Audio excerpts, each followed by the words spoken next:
have a word of prayer before we begin. Brother Mark, would you? Father in heaven, we're thankful to you for your love and your mercy and your kindness. And we're thankful for this good morning that we have to come together and study from your word. Father, we pray that our study will be beneficial, that we learn more of you, and that we remember the things that we studied and be prepared to present to us with the participants in our class this morning. We pray in Jesus' name. Amen. Good to see everyone this morning. It's turning nice and bright outside after the dour rain this morning, so we can be thankful for that. We have moved past the fall of Israel at the hand of what country, what nation, what empire? Assyria. And we just moved through the fall of Judah at the hands of who? Babylon. And so now in lesson 32, we're on page 130, we're going to be doing a review of the divided kingdom. And we're going to discuss some of the finer points here as we move forward. And what's interesting about this is, one thing that came to my mind as I was looking at this further, the locations are so baked into the whole topic at hand. And already you have distinct geographic aspects of it. And I'll just ask, because I had some struggle with remembering some of these. But especially when you get to the point where it says on page 130, name the kings from both kingdoms who were murdered by their own people. Did anybody have trouble remembering all that? Yeah, and you didn't have scriptures to reference and track all that down. You had to kind of go back to your material in the worksheet to kind of work through that and kind of find out and trace down. But again, I think this is smartly done because just going through and reinvestigating all that helps us narrow it down, get it sunk down in our minds. And again, so much of our memory is tied to what we hear, what we see, what we write. And the more we do that, the better off we are. I've been challenged over the past few years in a study that I'm in with under Leon Malden. A number of other fellows are in that study online each week. And he has challenged us to memorize the kings of Judah, memorize the kings of Israel. And he's challenging us as evangelists, as preachers, to have this at hand, not necessarily to show off, but just to kind of have in our minds at the ready. And that's been a huge help to me.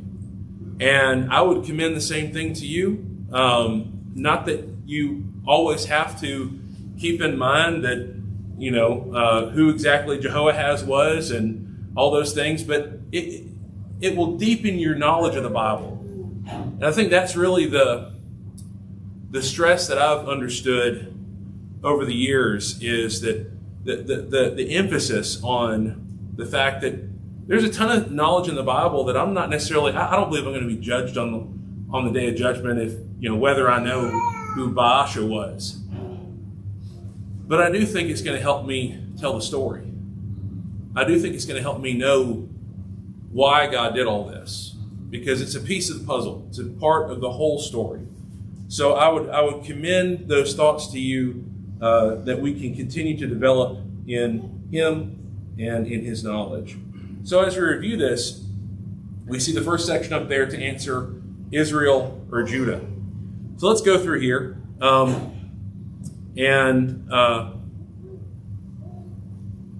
Number one, Samaria was the capital. Was that Israel or Judah? Israel. Number two, Jerusalem was the capital. Judah. Number three, they had more of the tribes. Israel. Number four, controlled Moab at least part of the time. Israel. Remember in our map that the map of Israel kind of dovetailed down over Moab and it kind of controlled that area. And then the next one, controlled Edom at least part of the time? Judah. Judah controlled Edom. Of course, Edom's right down there near Judah. So real easy to find. Who had I gave that one away. Judah had a descendant of David on the throne. That's obvious, right? We know that.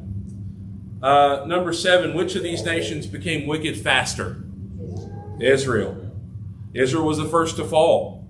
Israel was the first to undergo those things. Okay. Number 8, which had continual conflicts with Syria? Israel. And why is that? Yeah, Syria is just north of Israel. Easy to get to.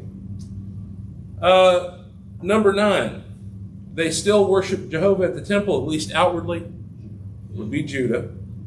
And remember, all of this, there's a thread all through there as you read that so much of what the people are doing is worshiping God in the right way, but it's only an outward thing.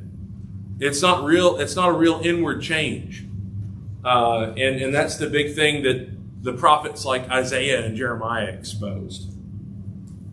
Number 10, which of these did not have any good kings? Israel. No good kings at all. And then number 11, who worshiped the golden calves Jeroboam set up? Israel. Number 12, which would most likely be invaded first by an army from Mesopotamia? Israel. And why is that? It's up on the north. And Mesopotamia is up this way. They're going to come down from the north. They're not going to come straight across the Arabian desert to march into Judah. They're going to go from the north. Number 13, which country would most likely be invaded first by an army from Egypt? Judah, because it's in the south, right? And Egypt will come up there from the south, up toward Israel, up toward Judah, rather. Number 14, which nation was carried into Assyrian captivity? Israel. And which was carried into Babylonian captivity? Judah. Very good. All right, here's a more tricky one. Name the kings from both kingdoms who were murdered by their own people. And I don't know exactly how to do this, except let's just see. Someone call out a name. Anybody have a name? Raise your hand. Nadab. Very good. And then, Ammon? Yeah? Ammon's later on. Yeah. Elah. Jehoram? Zimri? Yes. Well, no, not quite. Zimri killed Zechariah? No, we're going to deal with Zimri. The Zechariah, I heard that. It's difficult because this is putting them out in a certain order. So, y'all keep going. What was that name? Ishbosheth? Yeah, now he wouldn't necessarily be in the divided kingdom, would he? He'd be back in the United Kingdom. But he was put to death. But he was back in that time because he was Saul's son. So, Shallum. I heard Shallum.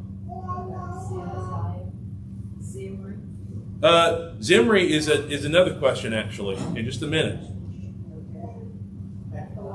Pekahiah, got that one.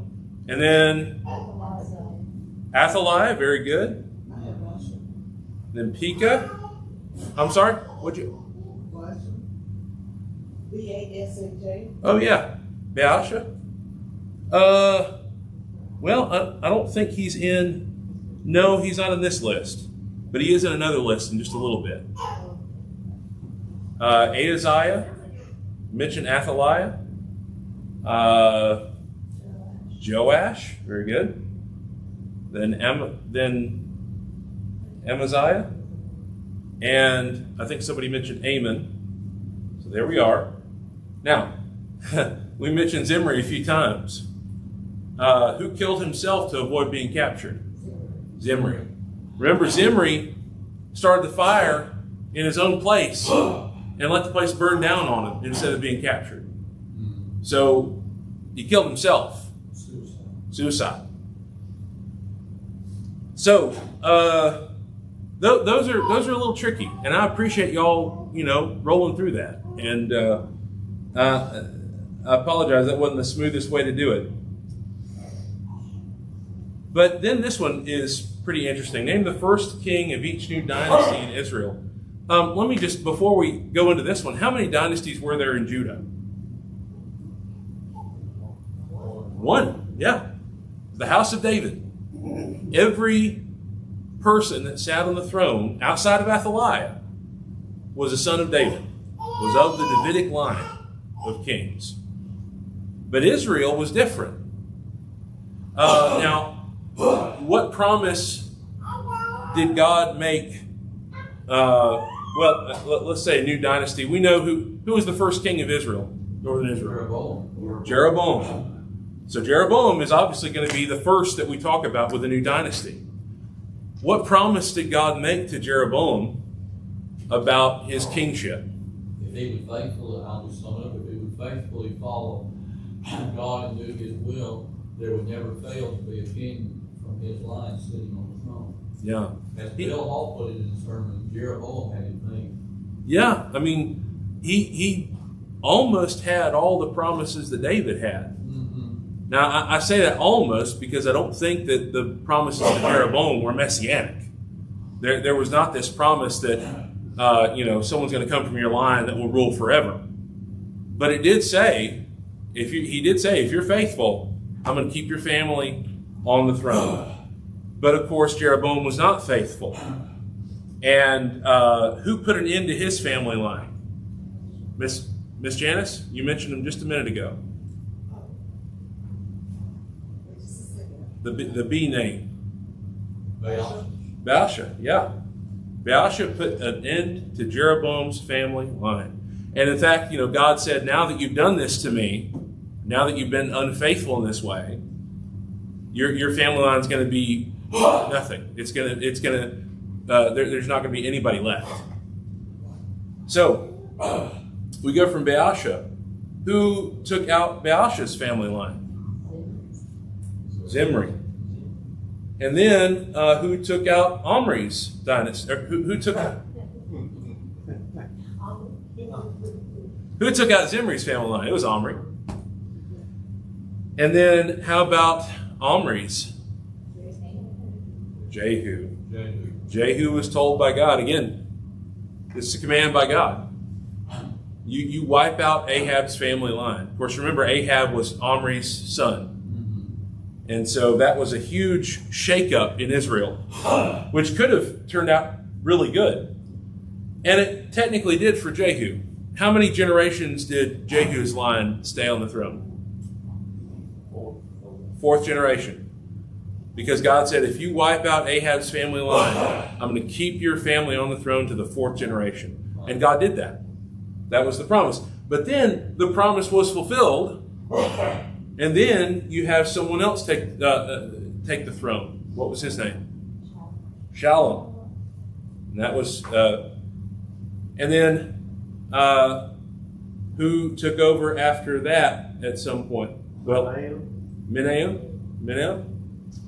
And then we have another change in Pekah, which is interesting to me. You got Pekahiah, who's Menahem's son, and then Pekah.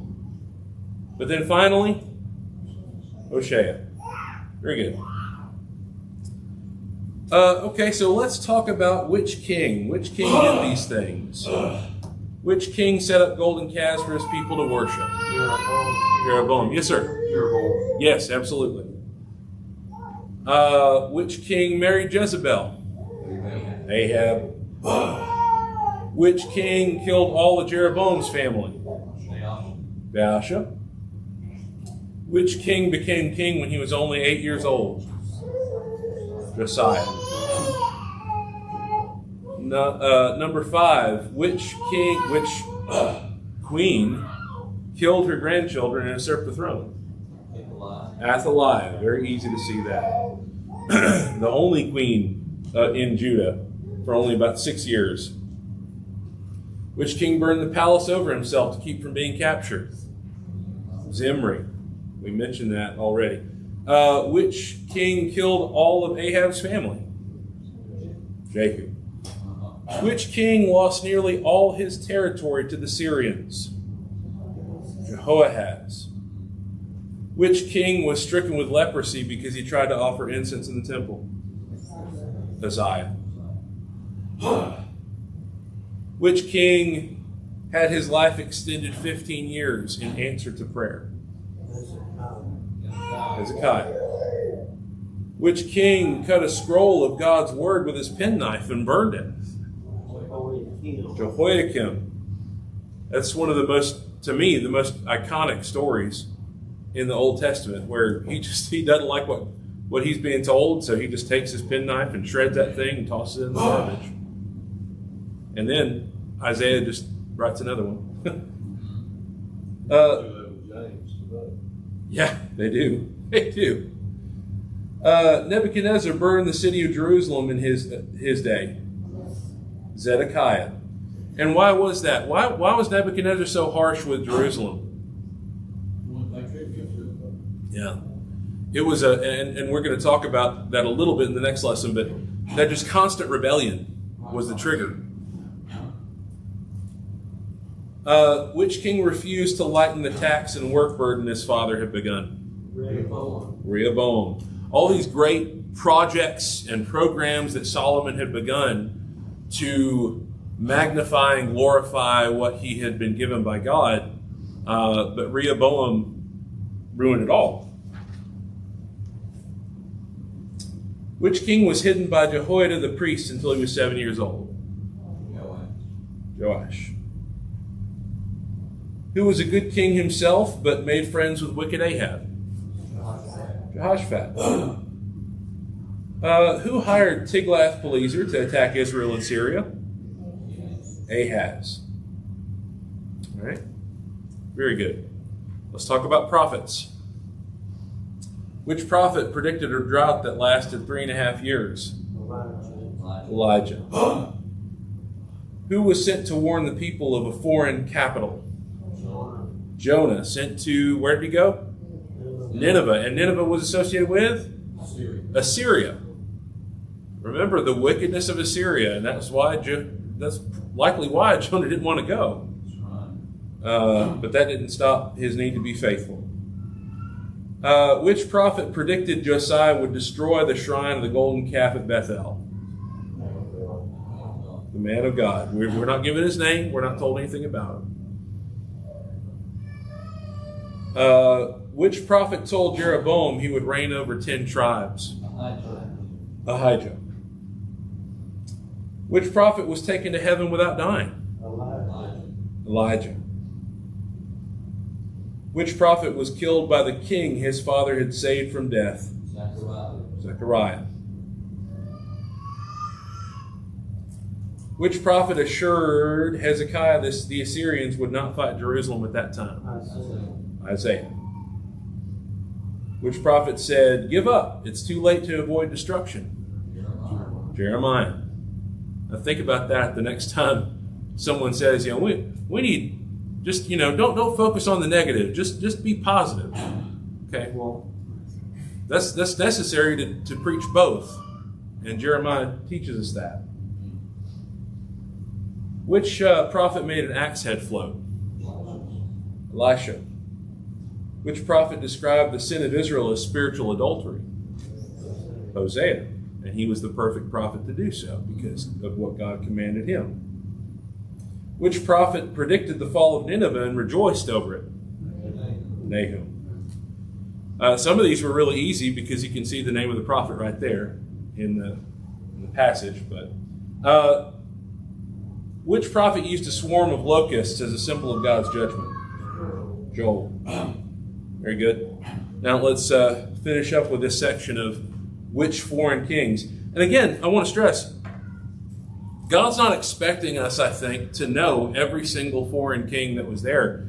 But I think it will deepen our knowledge of God's word to know who these kings were. Because there's secular history that's available. And I don't want to say this in a way that young versus old or anything like that. That's not what this is about. But we do live in an age where knowledge is readily available. And so that's where we can find out things, we can listen to things, and we can absorb things even outside of brotherhood literature, you might say, that might be helpful for us to understand certain things in the Scriptures. So I say all that just to commend to you this thought of knowing who these kings were. So which foreign king became king by smothering his predecessor to death? Hazael of Syria. Can I ask a question right there? Yes, sir. Syria has, what is the fundamental? Yeah, so Syria is a different country. So Syria is a smaller country just north of Israel. I'm thinking about this time frame, the divided kingdom. You have Israel to the north, and then you have Syria up north of there. And when you hear about Damascus is in Syria. And so Syria and Assyria are different forces. Assyria was what they called the Empire of Assyria that ruled over lots of land, a very huge amount of influence. Their capital was in Nineveh, which was far to the north and to the west from Israel. And so when you think about the Fertile Crescent, when you think about Israel on the map right here, here's the curve of Israel. And then you go up through there and you've got this curve up there. That's the Fertile Crescent. And you've got Babylon, you've got Nineveh, you've got various other places, Akkad. A lot of that stuff, a lot of that area actually dates back to early Genesis. So those were some of the seemingly first places that were settled by humanity. So that goes way back to super ancient origins of civilization, 6,000 years ago, somewhere around there, yes, absolutely. So Assyria was really the first world empire. Not that they literally commanded every piece of territory on the globe, but as far as what was known back then and the area that was there, they had a big chunk of it. And they were a very vicious, very cruel people. But Syria was a distinct nation and a distinct land that would have adhered to a lot of the same types of gods that the Canaanites worshipped and things like that. So that's a good question, because it can be a little tricky to think, well, Assyria, they sound similar. So, but they are distinct aspects. But Assyria eventually sort of absorbs Syria, and they're not a problem anymore at a certain point. That's why, for example, one of the later kings of Israel, Jeroboam II, they gain a lot more land back than they had before. And part of that is that Syria is not an issue anymore. And the other part of that is that Assyria is dealing with inner turmoil and other things that are going on in the government itself at the time. So that's why northern Israel is able to expand their borders again. And this is reflected in how the prophets talk about it. So I think it's Amos that talks about, he is criticizing the women of northern Israel. He's calling them the cows of Bashan. What he's talking about is like they're decked out in materialism. And they're thinking, nobody's going to hurt me, everything's fine, no problems. But what he's warning of is judgment to come because of their sin and their wickedness. So I hope that wasn't too rambling an answer to your question there. But That was absolutely perfect, just because I wanted to be sure that I wasn't. yeah, I appreciate that. Sure. Absolutely. Very good. Anybody else? Okay. Which foreign king awoke one morning to find 185,000 of his soldiers dead? Sennacherib of Assyria. Now remember what had happened here. Assyria had just dominated Israel. And they're thinking, well, Israel, we took care of them. Judah should be no problem. It's a smaller kingdom, not as much to deal with there. But he besieges Jerusalem. And what does Hezekiah do? Remember the letter that... Go ahead. I always felt he held it up to God, but I guess he put it up before before. Mhm. So whatever it is. Yeah. I think he sort of rolled it out and said, see what he's written, kind of thing. So this letter to Sennacherib, like, you can't oppose me. But go ahead. One of the other things that I think is really neat to remember is that Hezekiah had just gotten rid of all the idols, and Sennacherib was saying, "Hey, you got rid of all your gods. How can you possibly be, protected?" Yeah. And it just it goes right over his head. Yeah. He doesn't really understand. And sometimes that's what happened. And I think that's part of what, when we see David writing about let the plans of the wicked collapse on themselves, I think that's kind of what happens in those moments. And so Sennacherib thinks he's got a really good case, and he's just building up all these points. But of course, he's not literally there. He sends his messenger, the Rabshakeh, to deliver all these things. But the Lord God saved Jerusalem in that moment with a mighty hand. Remember, Hezekiah, basically the first king of the time period of Judah alone, because Israel has fallen. And so what God did was he 185,000 soldiers dying in the night. Oh, they're all dead. And then Sennacherib just goes back home, and he's killed by one of his own family. So, I think it was one of his sons. I think so, yeah. All right, so which foreign king, flipping from saving Jerusalem, which foreign king destroyed the city of Jerusalem? Nebuchadnezzar of Babylon. And again, we remember that if the people had just done what God said, that may not have happened. But it is what happened. God allowed it to happen. Because God's command was make peace with the Babylonians. Do what they say. Go there. Build crops and build families and things like that. So we recognize that distinction there. But yeah, he destroyed the city of Jerusalem. Now, it wasn't as complete as what we find, for example, later on with the Romans in AD 70. The Romans in AD 70, they literally reduced Jerusalem and the Temple Mount to rubble. Whereas Nebuchadnezzar, he destroyed everything, and it was hostile, but there was still something left there to build upon. And he what he did really, it seems like the text seems to suggest, for example, with the temple, that he was really more dismantling to get what was valuable out of it and to break down everything. Whereas the Romans, it just seemed like they were steamrolling through later on. Which foreign king killed Josiah in battle as he was passing through the land of Israel? Pharaoh Necho of Egypt. And was that necessary? No, The text seems to suggest it wasn't. He warned him not to come. He said, God's told me not to. Yeah. He said, tell you not to come. Yeah, and that's the word of Pharaoh Necho that's saying that. Yeah. But the text doesn't rebuke him or doesn't correct him on that, which leads us to think that, well, it seems that God perhaps had some sort of message for Pharaoh Necho to deliver to him. So anyway, all right, let's see. Yeah, which foreign king hired men to kill Gedaliah? Baelus of Ammon. Remember Ammon? Ammon is on the western side of the Jordan. You have Edom, Moab, and Ammon. Which foreign king took the first major group of captives from Israel?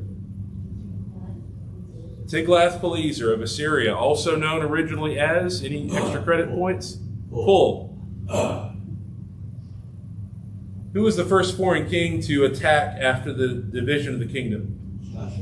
Shishak of Egypt. We're told he took all the gold in the temple. And that's led some people to believe that he took the Ark of the Covenant. We don't know if that's true or not. We have literally no mention of it. But we find later on, especially in the return from the captivity, that it's really almost clearly stated that they don't have the ark anymore. And so there's a distinction even in how they put things together for the temple at that time. Which king tried to force Ahaz of Judah to join a coalition against Assyria? Rezin. Rezin of Syria. Very good. Can I ask you a question? Yes, sir. In that same verse, it mentions Pekah, Israel, the woman that divided. Isn't that Pekah would be an attribute of Israel no longer exists? Am I correct or not? Well, you're looking at number 8 there. Right there. In 2 Kings 16, I don't believe Israel has fallen yet in that. Let's take a look there and double check here.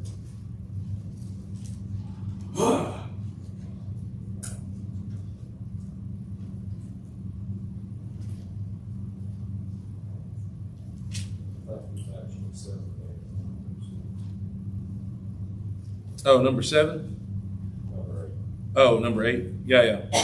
So 2 Kings 16 is where that's coming from. Let's say it, I think, after that, in 7.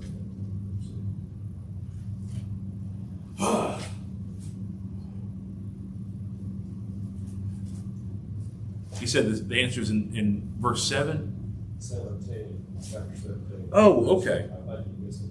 Chapter. Oh, okay. I want some correction up there.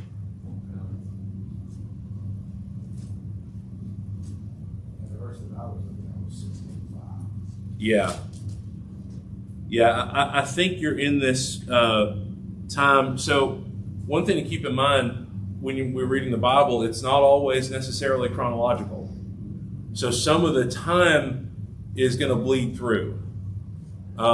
So when you're looking at this is really still in the middle of this era of the fall of Israel and the resettlement of Israel by Assyria. So that's kind of what I would say there is that, yeah, you have Israel mentioned here, but it's in this time where Israel is certainly falling, but you see at the beginning even of chapter 17, Hoshea reigning in Israel, becoming king in Samaria, and so this is still in the time technically before Israel completely fell. At this time, I consider Israel to be a foreign king. Oh yeah. Oh, that's Patch between the resident people. Mhm. They try to force the king of Judah to join. yes, yeah. That's a very good point too, because the last few kings, and this is the way in Israel and Judah, I think, the last few kings, these empires are trying to make them puppet kings and try to say, okay, if you do what I say, you can stay on the throne, kind of thing. But if they show any sign of resistance, they're done. And that's why the last person to reign over Judah is not a king; it's actually a governor named Gedaliah. And so that would also explain what you're thinking of there. Good question. Appreciate that. All right. Anything else before we keep going? Yes, sir. Question, Stephen. When I was thinking about this last night when I was filling this in. Baelish was hired to kill Gedaliah. I looked at Baelish's name and I said, well, that's Baal. Did Ammon worship Baal? Did the Ammonites worship Baal? All of these Canaanite peoples kind of had the same gods. Okay. I mean, they would be named different things. But it's kind of like, I think of it between, so like the Greek pantheon and the Roman pantheon are basically the same, Right. but just with different names. And that's how I think of it here is Baal and Ashtaroth, they're going to worship some aspect of the male and female deity. Right. And that's how their minds are ordered to do. And I think that just comes out in the way that they, so they may have their different names for gods, Chemosh, or who was the Milcom? Milcom. Yeah. So different names for them, but the same basic idea is there, and I think that's where you got the bleed over there. And I started, I looked at that king name years, but I was doing this last night, and it just jumped out at me. I said, wait a minute, Baal, that sounds like you got Baal in this name. Yeah. So as I understand it, I'm not a linguist, but Baal was analogous to the idea of Lord. Yes. And there's even a sense where in certain languages they would use that term Lord to signify God even. Not necessarily the name of God, but that aspect of authority, of Lord. So that's what I would say there is that if he's named like that, that may not be a coincidence. He may have even renamed himself to try to do that, you know. I see. Depends on who you're talking to there. Thanks. Yeah. All right, so let me see if I can.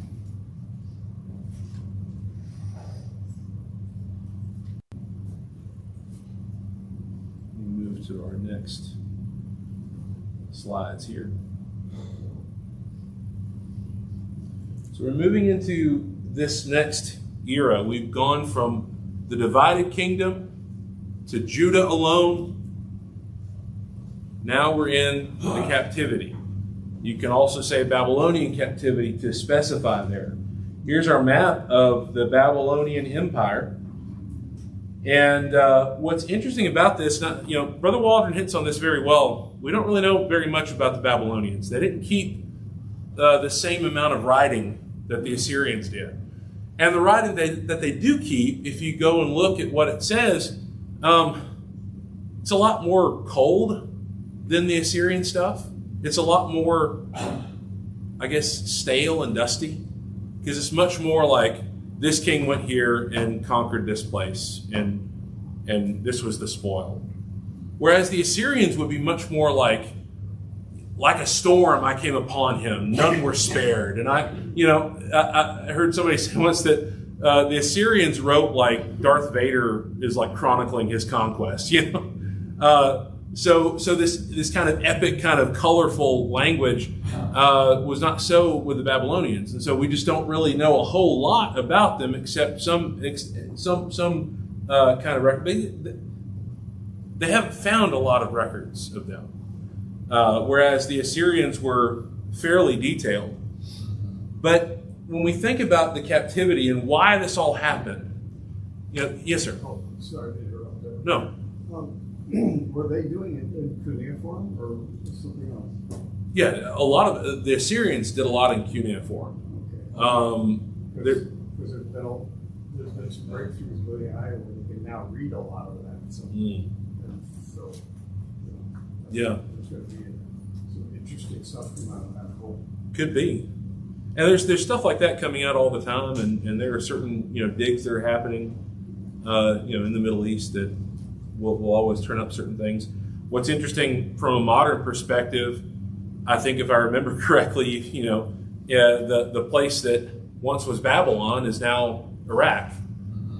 So there's some weird religious vibes you get when you sometimes look at the modern news. But so we think about Babylon, and we think about these people were about as wicked as the Assyrians. Very, very worldly people. And I think Nebuchadnezzar is probably our best window into that mindset. And we're going to talk about him in a little bit. But the big issue, and what Brother Waldron deals with on page 132, we're in lesson 33, he talks about how, why did this happen?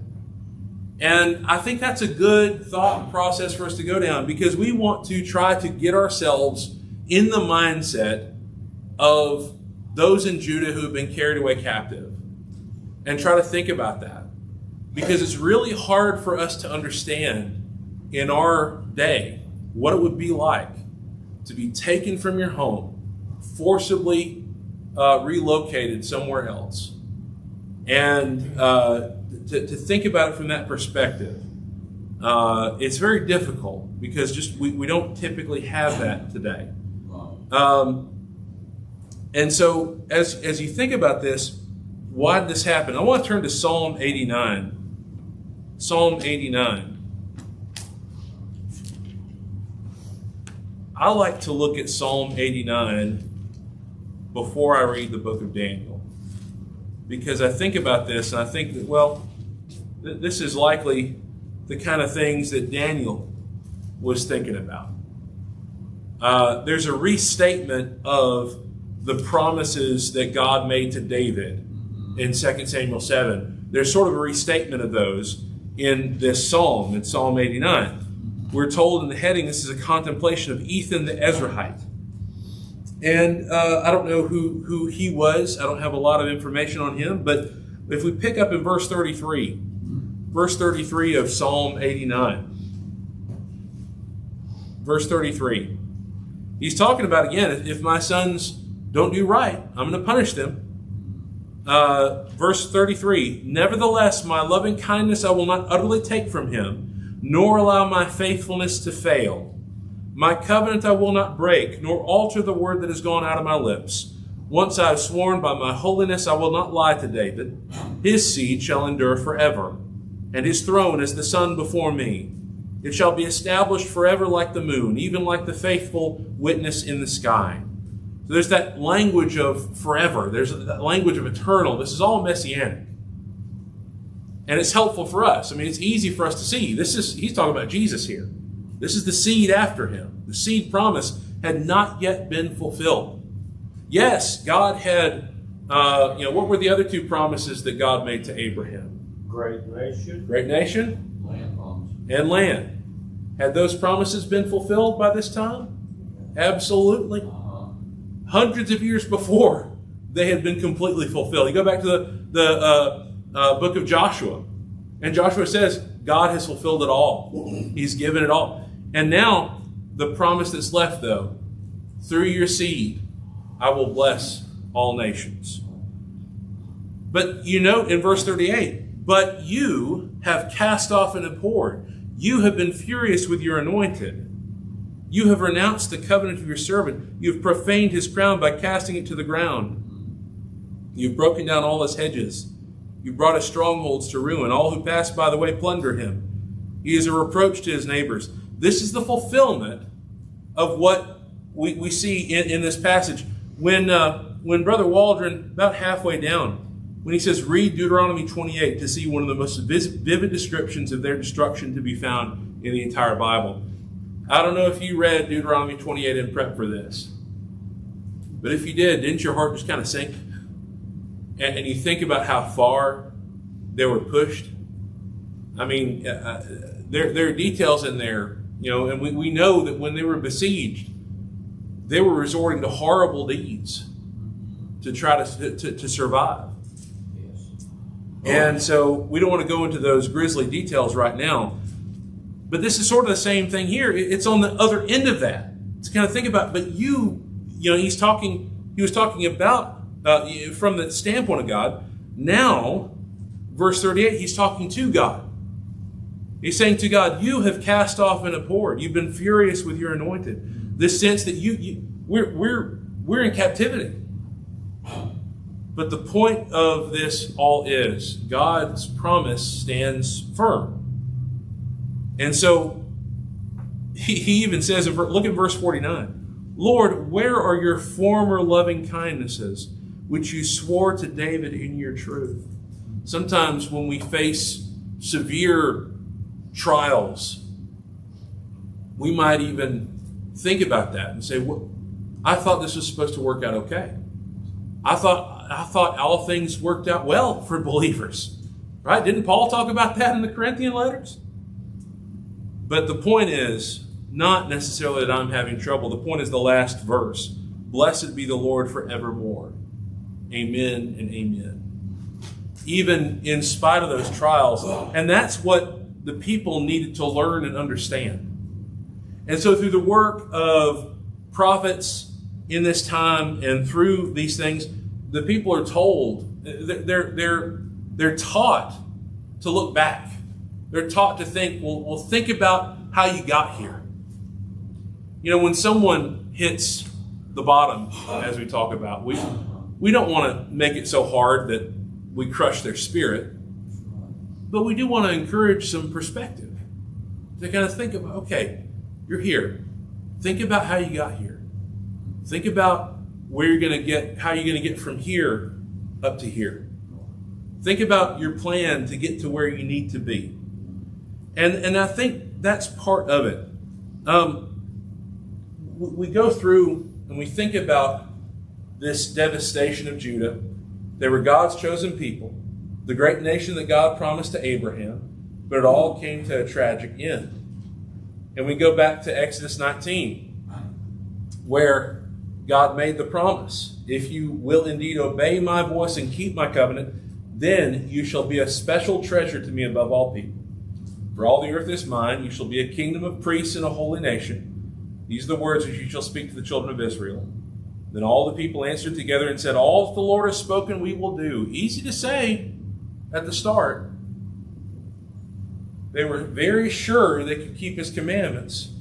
But within 6 weeks of agreeing to this, they built a golden calf. And they murmured and complained many, many times. You go back and read through the Exodus, read through Numbers. I think Numbers especially is a time where you start to feel more and more identification with Moses. So you feel drawn more to his side and say, I don't know how I could have lasted as long as he did before he lost his patience, lost his temper. In that one point where he's priding himself, shall we bring water out of the rock for you? But Moses was right. When he's talking to God, he's saying, this is a rebellious, stiff-necked people. He's just saying what God knows. Murmuring and complaining. And they were warned many times that they had to obey God all the way through. And Deuteronomy sets forth the conditions. We talked about chapter 28. And then the word if is a big deal. Heard it said if is the biggest little word in the Bible. Yes. Because it changes everything. It's not just a binary, I'm going to bless you no matter what. God's not going to give us spiritual blessings just on the basis of just okay. Yes, sir. In Ezekiel 18, people are in captivity. Mm-hmm. And they're saying, why have you let us come here? What brought this on? God says to them very plainly, you can't blame your fathers for what you produced. You look at all those wicked kings that had, sure. Why did the people depose them? They went right along with it. You look at this nation. What's the majority of this country stand for? We're due too. And God says, the soul that sins, it will die. I can blame a president, I can blame a king, I can blame a governor all day long, but in reality, it comes down to me. Where do I stand? Yes, sir. And that's what he's telling Israel. You're here because of what you do. Yes, well said. The other side of that too is I always read that to think about they're being told, don't take on the faults of your fathers. Don't think that you can't do better than they did. That's the other side of it where it's like, they made their mistakes. And it's, it's one of those things that you grow up and you learn. You realize at some point, instead of being bitter and vindictive about, well, my dad should have done this, my mama should have done that. They did what they did. And they did the best they could. Be thankful for them. Honor them. And that's God's message, is that you move forward in that way. And so we do have a choice. Israel had a choice. And we have a choice to make even today. And of course, you go into 2 Thessalonians 1, and this sense of in flaming fire taking vengeance on those who do not know God and on those who do not obey the gospel of our Lord Jesus Christ. That's not saying that, well, just, if you just don't know God, if you haven't heard about it, then you're just luck out. That's not what it's about. The whole point is knowing God is obeying the gospel. It's the same thing. Those who do not know God and on those who do not obey the gospel. It's a double-sided thing where it's like me listening to God, obeying the gospel, seeking Him. That's knowing Him. That's having an intimate knowledge of Him. So Joshua warned them about this. When the Israelites served God, He fought for them. When unfaithful, He allowed an enemy to oppress them. And instead of learning lessons, the conditions worsened. The Lord sent prophet after prophet to warn them of doom. People would not listen. The prophets wrote their messages as proof that God did warn them. The Israelites made their own choice to go their own way. And so we see, again, this tiny kingdom of Judah taken away. And I want to stress again how far they would go. Over here. You see this little place right there? That's where the river Kabar was. And there's Babylon right there. So for 70 years, God's people were taken away. There are some left behind, but they're just the poor and destitute, like what the Babylonians would have thought of as worthless people left behind. We talk about Daniel, the prophet. Daniel was taken in the first group, 605, 606 BC. He was trained in the king's palace. He was given honored positions in the kingdom. And again, what we find is that the Jews were allowed to establish prosperous and comfortable colonies along the river Kabar. And that distinguishes Babylon from Assyria. Assyria was just definitely a scorched earth policy, as we talked about. They would just utterly destroy people if they had any kind of resistance to them. Babylon was a little bit different. They're a little gentler, still tough, still vicious. And that's what we find over time, actually, with all these empires, is they get more and more efficient at dominating and controlling. And that's really the whole goal. That's really the whole purpose. When you talk about, and this is the same thing in our daily life, in our modern time, the whole point of what men try to do in their lives very often is they try to figure out how to manipulate people to where they want them to be. Right. And that's how this society works. We have to be very careful when we think about someone being absolutely, benevolent. I don't think that's necessarily the case. But my point is here that Babylon was more gentle to the Jews. And of course, that many Jews longed for the day to return home. They knew that they must obey God's law. The captivity cured them of their idolatry. And what's fascinating to me is they didn't kind of follow along with the Babylonian gods. I'm sure some did. But, you do think about that, right? When you read Daniel 3 and you see the resistance of Shadrach, Meshach, and Abednego, we're not going to serve your God. We're not going to bow. You can do whatever you want to with us, but God's going to deliver us, regardless of whether you kill us or not. That form of resistance, you also think about how many other Jews didn't have that form of resistance. How many other Jews, when they came to Babylon along with Daniel, go ahead and they ate the king's food, drank his wine, had no problem with it. So I think Daniel and his friends were a minority. And God honored them in memory because of that. And so, but generally, the nation was cured of their idolatry. Nebuchadnezzar made Babylon the chief city of the world. The Hanging Gardens of Babylon are recorded as one of the marvels of the world in the ancient world. We're talking about 200 square miles in that city. Walls surrounded the city. Some were wide enough for chariots to pass on top. I talked about how they were not as cruel as the Assyrians. Nabonidus was the last actual king. He left Belshazzar in charge of Babylon on the night God's handwriting on the wall pronounced Babylon's doom. Babylon fell very soon after that. Ezekiel, as we mentioned, was taken in the second group of captives. He lived in a Jewish colony by the ranks of the river Kabar in Babylon. So remember, Daniel was among the king's court, but Ezekiel was among the common people. Doesn't make either of them better or worse. They were just in their respective roles that God assigned them essentially through providence. And in this powerful vision that Ezekiel has, he's allowed to look on Jerusalem as only God can see. And Ezekiel is greatly moved by this, asked if God was going to destroy the entire remnant of Israel. But he's told those who are set apart as serving God would not be harmed. And again, the same thing for today. God would be loyal if that would be faithful.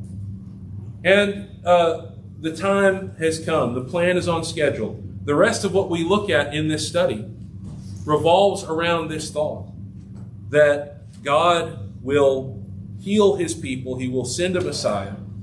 And these promises of God are true concerning his punishment and his blessing. And so we move on to think about the seed promise. We know from Deuteronomy 18 another prophet was going to be raised, like Moses. And in 2 Samuel 7, a king to reign forever on David's throne. And God hadn't forgotten his promise. I'm thinking about Daniel 9 when he thinks about the time of the end of the captivity. Other nations were totally destroyed, never to rise again. God continued to remember the Israelites. And Ezekiel's vision included the promise that the faithful would one day return home. As Jesus says in Matthew 7:21, not everyone who says to me, Lord, Lord, shall enter the kingdom of heaven, but he who does the will of my Father in heaven. That's the if. That's the if right there. Jeremiah's prophecy, of course, is interesting. We've mentioned this before, that he said there never again would be a king of the royal line reigning in Jerusalem. But not long after that, Jeremiah talks about the righteous branch of David who will be raised up to be a king to judge righteously his people. He's talking about Jesus. He's talking about the Messiah there. That's the truth of that. And then we specified the length of time the kingdom of Judah would be in captivity. That's what he told to Jeremiah, 70 years after they were completed at Babylon. So from 606 to 536 BC, that's when Cyrus the Great gives that command for the Jews to go back and to rebuild and restore Jerusalem. All right, any questions or any comments? Yes, sir. Just impressed that, Daniel 9 is like the first chapter that he understood by reading Jeremiah that the 70 years were about up. And I love that because if Daniel had to read and understand, what does that mean about us? This guy was an inspired prophet. If anybody could get an excuse not to have to read, it'd be him. But he read and understood from Jeremiah. And just like we need to read the prophets and understand. Good point. Appreciate that. Anything else? All right. Thank you so much for your time.